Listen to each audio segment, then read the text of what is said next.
Movie की शुरुआत में हमें ली दिखाई देता है जो सपनों में खोया रहता है कि वो अपनी फ्रेंड लीसा के साथ आसमान में उड़ रहा है। ली का सपना तब टूटता है जब उसे याद आता है कि उसे तो सबके लिए खाना बनाना था। ली किंग यंग स्कूल जो कि एक महान कुंफू का स्कूल है वहाँ का स्टूडेंट हो और 10 साल पहले ही उसने एडमिशन लिया है। ली की बहुत कोशिशों के बावजूद वो बाकी के स्टूडेंट से मार्शल आर्ट में आगे नहीं निकल पा रहा था क्योंकि वो उनसे थोड़ा सा वीक था। लेकिन खाना बनाने में उसका कोई मुकाबला नहीं कर सकता था। ली दोपहर का खाना जल्दी जल्दी बनाता है और अपने बाकी के साथियों के पास खाना लेकर जाता है और अपने साथियों को खाने के लिए बुलाता है। अब उसके सारे साथी ली से मस्ती करने लगते हैं और सारे खाने को हवा में उछालकर फिर खाना खाते हैं। सभी बहुत ज्यादा मस्ती कर रहे थे कि मास्टर की पत्नी सुरु भी वहां आ जाती है और हमला करके उसे जमीन पर गिरा देती है। फिर जब मास्टर की वहां एंट्री होती है सभी स्टूडेंट तरीके से बैठ जाते हैं। इसके बाद उन्हें नॉर्मल से चावल खाने पड़ते हैं क्योंकि ली का बनाया हुआ टेस्टी खाना तो उन्होंने नीचे गिरा दिया था। तभी मास्टर ली से पूछते हैं कि तुम्हारी ट्रेनिंग कैसी चल रही है। तभी ली उन्हें बताता है कि उसका पहला लेवल बस क्रॉस होने ही वाला है। तभी मास्टर ली को पास में बुलाते हैं और मास्टर ली से उसके अंदर की ऊर्जा के बारे में पता लगाने के लिए उसके शरीर पर अपना हाथ रखते हैं। ली कुछ देर में ही झुकने लगता है। ली को झुकता देखकर ली की दोस्त लीसा उसके पीछे अपना हाथ लगाकर अपनी ऊर्जा उसको देने की कोशिश करती है। मास्टर की ऊर्जा उससे कहीं ज्यादा होती है तो उसके सारे साथी उसकी मदद करते हैं। मास्टर उनकी चाल समझ जाते हैं और उनको एक बार में ही अपनी ताकत से एक झटके में उछालकर फेंक देते हैं और मास्टर ली को अपना पहला लेवल क्लियर नहीं होने की बात करते हैं। फिर हम देखते हैं कि लीजा ली को चुपके चुपके हेल्प करती है और उसकी ट्रेनिंग करवाती है। ये ट्रेनिंग वो चुपके इसलिए करते थे क्योंकि किंग यंग स्कूल में किसी और से ट्रेनिंग करवाना मना होता है। वो अपनी ट्रेनिंग कंप्लीट करने ही वाले होते हैं कि उसके लॉकेट से कुछ रोशनी आती है और ली नीचे गिर जाता है। फिर ली लीजा को बताता है कि 10 साल पहले उसके पेरेंट्स को डीमंस किंग ने मार डाला था और पूरा गांव तबाह हो गया था। तभी लीजा उसके पास बैठती है, उसे समझाती हुई कहती है कि हम दोनों वहां चलते हैं। हो सकता है इतने टाइम बाद वहां जाकर तुम्हारा मन थोड़ा सा शांत हो जाए और तुम अच्छे से अपनी ट्रेनिंग कर सको। वैसे तो स्कूल में बिना किसी के परमिशन के बाहर जाना मना होता है लेकिन फिर भी वो वहां चले जाते हैं। फिर ली सोचता है तब की बात जब उसका पूरा गांव तबाह हो गया था। ली और उसका दोस्त जब छोटे होते हैं तब जब वो घर लौट रहे थे तब उन्होंने पूरे गांव में बिजली और रोशनी भरी हुई देखी। वो थोड़ा घबरा गए थे लेकिन तभी उन्होंने अपने गांव के सबसे बड़े मार्शल आर्ट जानने वाले आदमी को किसी और आदमी के साथ में लड़ाई करते हुए देखा। इस आदमी ने अपने मुंह को मुखौटे से ढक रखा था। उनके बीच भयंकर लड़ाई चलती है। लड़ाई के बीच से निकली हुई रोशनी की वजह से ली और उसका दोस्त उछल कर गिर जाते हैं और वहीं बेहोश हो जाते हैं। कुछ देर बाद ली को होश आता है और वो झाड़ियों के बीच में से उन दोनों की लड़ाई देखता है जो अभी तक चल रही थी। तभी मुखौटे वाले आदमी की नजर ली पर पड़ जाती है और ली पर हमला कर देता है। वो ली पर एक जहरीला रेंगने वाला कीड़ा छोड़ देता है लेकिन जो गांव का शक्तिशाली कुंफू मास्टर था उसने ली को बचा लिया था। लेकिन जैसे उसने ली को पकड़ा वैसे ही उस कीड़े ने मास्टर को काट लिया। लेकिन वो मास्टर इतना ज्यादा शक्तिशाली होता है कि कीड़े के काटने के बावजूद मास्टर को कुछ नहीं हुआ और मास्टर ने उस मुखौटे वाले आदमी को भी मार मार कर भगा दिया। फिर एक जोरदार धमाका हुआ और पूरा गांव तबाह हो गया। ली और उसके दोस्त जब गांव वापस आए तो देखा कि उसके पेरेंट्स की मौत हो चुकी है और पूरा गांव खत्म हो चुका है। कुछ देर बाद ही लीसा के पिता और लीसा दोनों वहां आते हैं। ली को अपने साथ ले जाते हैं। तब लीसा थोड़ी छोटी होती है। जब लीसा और ली वहां थे उसी दौरान सभी 7 मास्टर एक मीटिंग रखते हैं जहां वो हर 60 साल बाद होने वाले स्टूडेंट के कंपटीशन की बात करते हैं, जहां वो ये देखेंगे कि कौन से मास्टर का स्टूडेंट ज्यादा ताकतवर है और इस कंपटीशन में जीतने वाले को महासेना नायक बना दिया जाएगा क्योंकि किंग स्कूल के नीचे ही उनका ही एक शत्रु है जो कि बहुत ही ज्यादा खतरनाक है और वो लोग बहुत सारी संख्या में उन पर जल्द ही हमला भी करेंगे। ये जो कंपटीशन होगा उससे सारे स्टूडेंट बहुत अच्छे से लड़ाई करना तो सीख ही जाएंगे और जो विजेता होगा उससे उन्हें एक महानायक भी मिल जाएगा। फिर उसके बाद कुछ लड़के रात के वक्त शाजू क्लान की गर्ल स्टूडेंट की ट्रेनिंग करते देखते हैं। वहां पर सबसे ज्यादा ताकतवर जूकी होती है। जूकी के आते ही सभी पागल हो जाते हैं उसे देखने के लिए। तभी ली वहां से बाहर निकल जाता है जहां वो छुपके उन्हें देख रहा था, जहां उसे लड़कियां पकड़ लेती है। ली के पकड़े जाने पर सारे लड़के वहां से भाग जाते हैं। ली को सबक सिखाने के लिए जूकी उसे रस्सी से बांधकर चट्टान के नीचे फेंक देती है और बाद में उसे छोड़ने से पहले उसके शरीर पर खुजली वाले कीड़े छोड़ देती है। कीड़े इतने सारे इतने ज्यादा होते हैं कि ली बहुत ज्यादा परेशान होता है। उसके साथी उसकी मदद करते हैं लेकिन सभी नाकामयाब हो गए थे। सभी साथियों ने परेशान होकर कीड़े निकालने के लिए उसे गर्म बर्तन में डाल दिया। तभी वहां लीसा आ जाती है, उसे बाहर निकाल देती है और ली बाल बाल बच जाता है, वरना ली की जान चली जाती। लीसा ने उसे बाहर निकाला, उसका इलाज भी किया। ली तो पहले से ही लीसा को सपने में देखता था, उसे पसंद भी करता था और लीसा के इस बिहेवियर से वो बहुत ज्यादा खुश होता है। अगली सुबह वो एक झील के पास जाते हैं जहां पर वो रह रहे ड्रैगन के लिए खाना भी लेकर जाता है। उससे पूछता भी है कि वो आखिर लीसा को कैसे अपने दिल की बात कहे। अब कंपटीशन भी करीब था, तो लीजा ली के पास अपने पिता की कुछ स्क्रॉल चुरा कर लाती है और चुपके से उसे ली को दे देती है, जिससे वो जल्द से जल्द ताकतवर बन जाए। अब ली भी अपनी ट्रेनिंग अच्छे से कर रहा था। जैसे ही ली अपना फर्स्ट लेवल क्लियर करने ही वाला होता है, तभी उसके दिमाग में दो मास्टर कुछ कहने लगते हैं।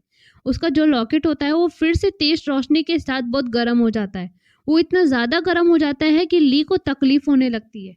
लॉकेट उसने 10 साल पहले पहना था, जो कि उसने आज तक नहीं खोला। ये लॉकेट उसे उसी मास्टर ने दिया था जिसने उसे जहरीले कीड़े से बचाया था और अपना सारा ज्ञान भी उसे दे दिया था। उसने ये भी कहा था कि इस हार से जल्द छुटकारा पा लो। लेकिन ली अभी तक ये काम नहीं कर पाया था। अब ली को भी ऐसे लगने लगा था कि हो सकता है कि इस लॉकेट की वजह से ही वो ट्रेनिंग पूरी नहीं कर पा रहा है।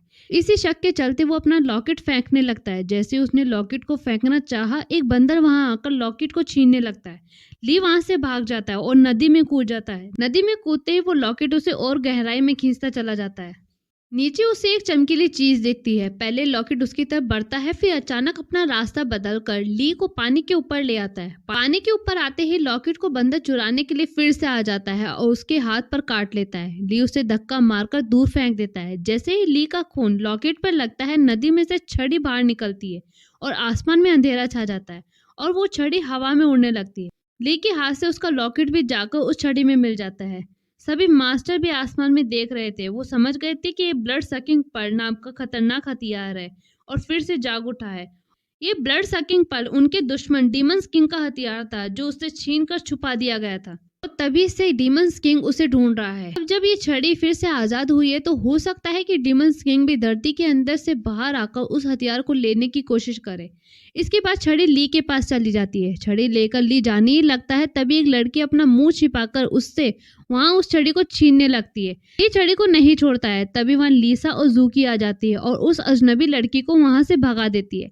ली लीसा को बताता है कि क्या हुआ था। बंदर के काटने का निशान भी उसे दिखाता है, लेकिन उसका घाव पूरी तरीके से भर चुका था। इसके बाद वो चले जाते हैं। फिर हम देखते हैं कि वो अजनबी लड़की फिर से ली के पास उसकी छड़ी लेने आती है, लेकिन छड़ी ली को नहीं छोड़ती है। वो सोचती है कि अगर मैं ली को ही मार डालूं तो छड़ी लेना आसान हो जाएगा। जैसे ही वो ली पर हमला करने आती है, उसी वक्त छड़ी ली की रक्षा करती है और उस लड़की को ही मारकर बेहोश कर देती है। जब ली सुबह उठता है, तो उस लड़की को अपने बिस्तर पर देखकर वो चौंक जाता है। वो लड़की उससे कहती है कि तुमने मेरे साथ रात को बहुत बुरा किया था, अब क्या तुम मुझे ये छड़ी भी नहीं दे सकते हो। अब ली उसकी बातों में आ जाता है और उसे छड़ी दे देता है, लेकिन वो छड़ी फिर उसके पास आ जाती है। अगले दिन सभी स्टूडेंट कंपटीशन आने की तैयारी में साथ में आ जाते हैं। उस कंपटीशन में ली का पुराना दोस्त भी आता है, जो कि काफी होशियार और ताकतवर योद्धा था। एक दिन ली अपना कुछ काम करता रहता है, तभी वो उस अजनबी लड़की याओ को वहां देखता है और उसके पास जाता है। तभी वहां कुछ घुड़सवार आते हैं, तो याओ उसे धक्का मारकर गिरा देती है और उसे चुप रहने के लिए कहती है।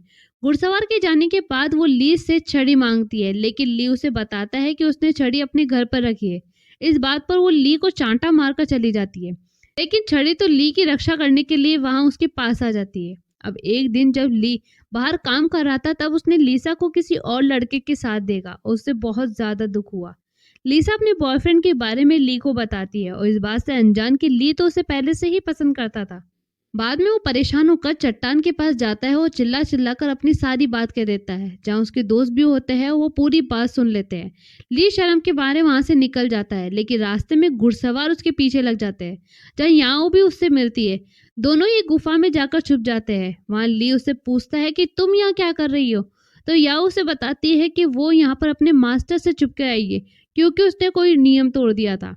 ली वहां आराम करता है, तो याओ चुपचाप उसकी छड़ी ले जाना चाहती थी, लेकिन छड़ी तो ली से दूर जा ही नहीं रही थी। इसके बाद ली कुछ खाना लेने के लिए बाहर जाता है। जब वो वापस आता है, तो देखता है कि याओ कुछ पका रही थी। ली के पूछने पर वो बताती है कि उसने एक खरगोश पकाया, तो ली ने भी एक और खरगोश पका लिया था और वो दोनों उसका मजा लेते हैं। हम देखते हैं कि कंपटीशन का वक्त हो चुका है। हर मास्टर के 7 स्टूडेंट उसमें भाग लेने आए हैं और उनके बीच कंपटीशन में जो भी जीतेगा वो महानायक होगा। अब मास्टर कहते हैं कि टोटल 49 स्टूडेंट में से जिसके पास भी नंबर 1 की बॉल आएगी, वो सीधा अगले पड़ाव में चला जाएगा। जैसे ही बॉल को हवा में छोड़ा जाता है तभी सभी स्टूडेंट उड़ उड़कर बॉल को लेने लगते हैं। बस ली होता है जो उड़ नहीं पाता है क्योंकि वो उस लेवल तक नहीं पहुंचाता। जब वो नीचे पड़ी हुई बॉल को उठाता है तो जूकी चुपचाप से उस बॉल को बदल देती है जिससे कि नंबर 1 की बॉल उसके पास आ जाती है और ली काफी खुश होता है। ली अब अगले राउंड में पहुंच चुका था। जब वो जूकी को थैंक यू कहता है तो जूकी उसे कहती है कि वो यहाँ लड़ने आई है, बिना लड़े उसे कुछ करने में कोई इंटरेस्ट नहीं है। इसने ये सब कंपटीशन के लिए किया है, तुम्हारे लिए नहीं किया है। जब टूर्नामेंट स्टार्ट होता है तो बहुत से स्टूडेंट पहले राउंड में ही बाहर हो जाते हैं। दिन ढल जाता है और शाम को जूकी अभी भी अपनी ट्रेनिंग कर रही थी। ज्यादा ट्रेनिंग की वजह से जूकी की तबीयत बिगड़ने लगती है। तभी उसकी मास्टर वहां आ जाती है और उसे आराम करने के लिए कहती है, लेकिन जूकी उसे मना कर देती है।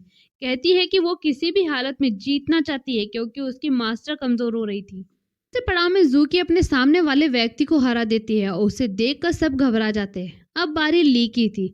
उसके सभी साथी उसे देखने वहां आते हैं और उसका मजाक भी बनाते हैं, लेकिन वो अपने विरोधी को बड़े आसानी से हराता चला जा रहा था क्योंकि वहां थोड़ी धूल होती है, जिसके बाद छड़ी अपना काम कर देती है। ली जीत जाता है। अगले दिन राउंड में ली का मुकाबला उसके दोस्त जिंग यू से होता है।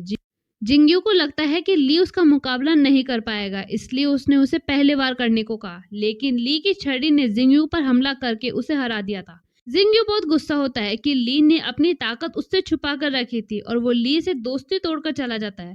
रात होती है और ली को उसका बंदर उसे उसी जगह लेके जाता है जहाँ पर गर्ल्स योद्धा प्रैक्टिस करती थी। ली को जूकी बेहोश मिलती है। ली ने उसे उठाया और देखा कि वो काफी वीक हो चुकी थी। वो जूकी को कहता है कि वो कंपटीशन में भाग न ले, लेकिन जूकी कहती है कि वो कंपटीशन जरूर जीतेगी। अगले दिन ली और जूकी का फाइनल मुकाबला होता है। उनको देखने सारे मास्टर और स्टूडेंट आते हैं, लेकिन ली इस बार अपनी छड़ी को साथ लेकर नहीं आया था क्योंकि उसके बेस्ट फ्रेंड के गुस्सा हो जाने के बाद में ली को काफी बुरा लगा था और उसने छड़ी को अपने से दूर कर दिया था। छड़ी के बिना ली काफी कमजोर था। वो जूकी से बहुत ज्यादा मार खाता है। जूकी उसे सरेंडर करने को कहती है, लेकिन ली नहीं मानता। वो कहता है कि वो आखिर तक लड़ेगा।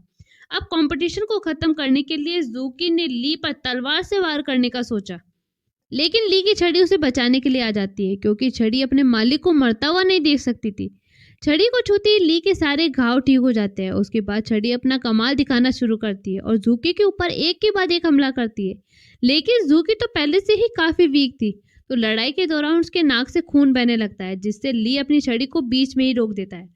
उस लड़ाई के बीच में ही डीमंस क्लॉन वहां पहुंच जाते हैं। तभी एक छोटे से बच्चे की चीख जंगल में से सुनाई देती है, तो सभी उधर की तरफ भागते हैं, लेकिन वो तो दुश्मनों का बिछाया हुआ जाल था। वहां एक पपेट मास्टर होता है जो लोगों को अपने वश में करके एक दूसरे को मारने पर मजबूर कर देता है और कई राक्षस धरती के नीचे से भी निकलते हैं तो सभी पर हमला कर देते हैं। वहां सभी 7 मास्टर भी उस छड़ी को पहचान गए थे कि ये वही हथियार है जो डीमंस किंग का था। उन्होंने छड़ी को ली से अलग कर दिया और ली को कैद कर लिया था। तो मास्टर्स को ये भी लग रहा था कि शायद ली ने किसी काले जादू की ट्रेनिंग ली है। तभी ली का मास्टर कहता है कि अरे वो तो 10 साल से स्कूल से बाहर तक नहीं निकला। फिर एक लड़का आता है और बताता है कि जंगल में कैसे डीमंस किंग के आदमियों ने उन पर हमला कर दिया है। तो सभी मास्टर देखने जाते हैं कि आखिर मामला क्या है। जब मास्टर वहां जाते हैं तो याओ ली को ले जाने के लिए आती है, लेकिन ली उनके साथ जाने के लिए मना कर देता है क्योंकि उसे लगता है कि अगर वो वहां से भागने की कोशिश करेगा तो सारा शक उसके ऊपर आएगा। याओ उसे बेहोश कर देती है, उसे उठाकर ले जाती है। तभी उसकी छड़ी याओ को रोकती है, तो याओ उसे बताती है कि वो तो उसके मास्टर की जान बचाने के लिए उसे लेकर जा रही है, जिसके बाद छड़ी भी याओ के साथ चली जाती है। लेकिन हम देखते हैं कि याओ तो झूठ बोल रही थी। वो ली को डीमंस किंग के मास्टर के पास ले गई थी कि याओ का ही पिता था। डीमंस किंग ली को देखते ही उस पर हमला कर देते हैं, लेकिन याओ ली को बचाती है और कहती है कि मैं इसे आपसे मरवाने के लिए नहीं लेकर आई हूँ, मैं चाहती हूँ कि आप इसे और सिखाएं। वो ज्यादा देर तक मुकाबला नहीं कर पाती और बेहोश हो जाती है। अब ली डीमंस किंग के साथ मुकाबला करता है जब तक उसके 7 मास्टर यहाँ नहीं आ जाते। 7 मास्टर वहां आ जाते हैं। डीमंस किंग का मुकाबला करने के लिए सारे मास्टर अपनी शक्तियां जोड़ लेते हैं और एक साथ डीमंस किंग पर हमला करते हैं, लेकिन ली तो अपने मास्टर की शक्तियां देखकर शॉक्ड हो जाता है क्योंकि इनकी बिजली और रोशनी भरी एनर्जी से ही उसका गांव तबाह हो गया था। वो कुछ कहता तो नहीं है, लेकिन ये समझ जाता है कि उसके गांव के तबाह होने में किसी एक मास्टर का हाथ था। ली ने मास्टर की मदद के लिए जाने लगता है और ली मास्टर्स और डीमंस की दोनों की शक्तियों को अपने अंदर भरने लगता है, यानी मास्टर्स की अच्छी शक्तियां और डीमंस की बुरी शक्तियां दोनों ही ली के अंदर समाने लगती है। ली बहुत ज़्यादा बदल चुका था। उसके मास्टर समझ चुके थे कि ली बहुत ही ख़ास इंसान है। उसने चेतावनी दी कि उसकी ताकत सब कुछ बर्बाद कर देगी।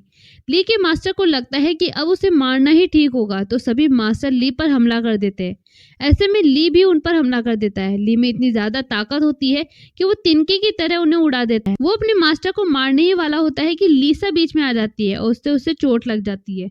लीसा घायल तो होती है, लेकिन वो फिर भी ली को जगाने की कोशिश करती है। वो ली से कहती है कि तुम अपने आप को पहचानो, तुम ऐसे बिल्कुल भी नहीं हो। ली होश में तो आ जाता है, लेकिन लीसा अब मर चुकी थी। अब जूकी के मास्टर ने भी ली को मारने के लिए कहा, तो जूकी निकल जाती है ली को मारने के लिए। जूकी के पहले हमले से ली का साथी उसे बचा लेता है और जैसे ही जूकी का दूसरा हमला करती है, तभी उसका मास्टर उसे रोक देता है और ली को वहां से जाने के लिए कहता है और उसे कहता है कि अब तुम वापस यहाँ पर कभी मत आना। जूकी तीसरे हमले के लिए तैयार होती है, तभी उसे याद आ जाता है कि ली ने भी उसकी जान बचाई थी जब वो नदी के पास बेहोश पड़ी थी।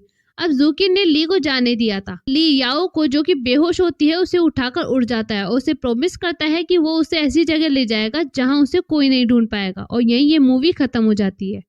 आपको ये मूवी कैसी लगी प्लीज़ हमें कमेंट करके ज़रूर बताना। अच्छी लगे तो लाइक, कमेंट, सब्सक्राइब ज़रूर करना। थैंक